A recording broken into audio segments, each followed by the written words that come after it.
मैं राजीव ये कह रही हूँ, जो अभिषेक झा जी कह रहे हैं अभी वक्त है 24 में, तो क्या ये जो यात्राएं अलग अलग निकल रही हैं इनका मकसद आखिर में एक हो जाएगा? अभी जो मकसद है बीजेपी का, जो सबसे बड़ा वोट बैंक है ओबीसी वोट बैंक, उसमें सेंध लगाना है क्या इन पार्टियों का मकसद?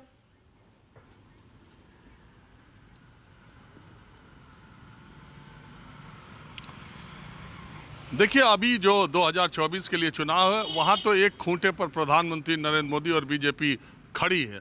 अब दूसरा जो पक्ष है वो किस तरीके से तैयार होगा, जहाँ तक मुझे लगता है कि विपक्ष में बिहार में देखिए नीतीश कुमार यात्रा निकाल रहे हैं वो अलग बात है, लेकिन चूंकि कांग्रेस और आरजेडी और जेडीयू का वहाँ गठबंधन है, इसलिए 2024 के चुनाव में नीतीश कुमार और राहुल गांधी की आपसी अंडरस्टैंडिंग गठबंधन में कहीं कोई दिक्कत मुझे नहीं लगता कि होनी चाहिए।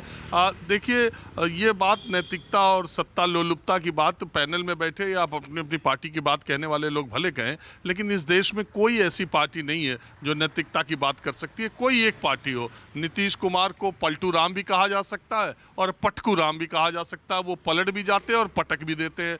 जब अगर एक दृष्टि से आप देखें तो वो पलटू राम है, दूसरे दृष्टि से देखें तो वो पटकू राम है। अगर उनको जब ये दुनिया जानती है और ये सत्य है, कोई ऐसी बात मैं नहीं कह रहा हूँ कि अगर नीतीश कुमार नहीं होते तो भारतीय जनता पार्टी आज जितनी मजबूत हुई है बिहार में शायद नहीं होती। मैं उस समय भी 2005 के भी चुनाव को कवर करने गया था, तब नीतीश कुमार ही एक पोस्टर बॉय थे पूरे एनडीए की तरफ से बिहार में, जो कि वहाँ गठबंधन की सरकार को लाने में कामयाब हुए थे। दूसरा कोई चेहरा आरजेडी से नहीं लड़ सकता था। और एक ग्राउंड रियलिटी ये भी है कि आज भी बिहार में नीतीश कुमार के बराबर भारतीय जनता पार्टी के पास मुख्यमंत्री पद का कोई चेहरा नहीं है जिसके चेहरे को आगे करके बिहार में नीतीश कुमार के बराबर बीजेपी का कोई चुनाव लड़े।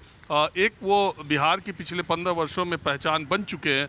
ये बात अलग है कि समय समय पर वो कलाबाजियां दिखाते रहे हैं सियासत की। इसी तरह आप देखें, महाराष्ट्र तो सबसे क्लासिक एग्जाम्पल है। सत्ता लोलुपता नैतिकता की बात भोर में जा कर के देवेंद्र फडणवीस के साथ अजीत पवार का शपथ ग्रहण हुआ। उसके बाद देखिए, जिसका शिवसेना को बाला साहब ठाकरे कहते थे कि मैं मिट्टी में मिला दूंगा, कांग्रेस के साथ गठबंधन नहीं करूंगा, कांग्रेस ने शिवसेना के साथ क्या क्या बातें की थी और एनसीपी, शिवसेना और कांग्रेस मिल गई सत्ता के लिए। अब क्या नैतिकता, क्या सत्ता लोलुपता। उसके बाद फिर देखिए महाराष्ट्र में कि बीजेपी ने अपने सीएम को, जो उनके सबसे वरिष्ठ नेता थे, 5 साल मुख्यमंत्री रह गए थे, उनका डिमोशन करके डिप्टी सीएम बना दिया सत्ता की खातिर, और एक पार्टी को के विद्रोहियों को, बागियों को हर तरह का समर्थन दे करके वहां मुख्यमंत्री बनवा दिया। तो कहाँ सत्ता, कहाँ नैतिकता। कांग्रेस पार्टी की भी, बीजेपी की भी, सपा की बात, यही सपा आज राहुल गांधी की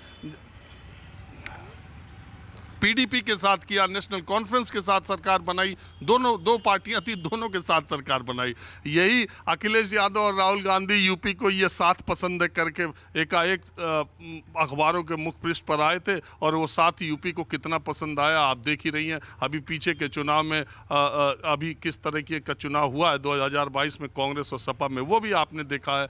अभी जयंत चौधरी जो है वो अखिलेश यादव के साथ है। आरएलडी किस पार्टी के साथ नहीं रही है। चौधरी अजीत सिंह बीजेपी में मंत्री रहे, चौधरी अजीत सिंह कांग्रेस में मंत्री रहे, चौधरी अजीत सिंह थर्ड फ्रंट की गवर्नमेंट में मंत्री रहे। तो ये सारी ये बातें कहना कि ये सत्ता लोलुप है या नैतिक है, ये सारे एक ही पैमाने पर, एक ही तराजू पर सारे के सारे लोग हैं। कब किसका वक्त चलता है ये इंपॉर्टेंट है, और इन दिनों भारतीय जनता पार्टी और नरेंद्र मोदी का वक्त राष्ट्रीय स्तर पर बड़ा पुरजोर तरीके से चल रहा है। अब राहुल गांधी की भारत जोड़ो यात्रा से विपक्ष की चर्चा मीडिया में होने लगी है, यही बहुत बड़ी बात है। बिल्कुल। नमस्कार, मैं हूं मानक गुप्ता। अगर आपको हमारा ये वीडियो पसंद आया हो तो इसे लाइक और शेयर जरूर करें, और हाँ, हमें सब्सक्राइब और फॉलो करना ना भूलें ताकि आप देश और दुनिया की कोई खबर मिस ना करें। तो जुड़े रहिए हमारे साथ और देखते रहिए न्यूज़ 24।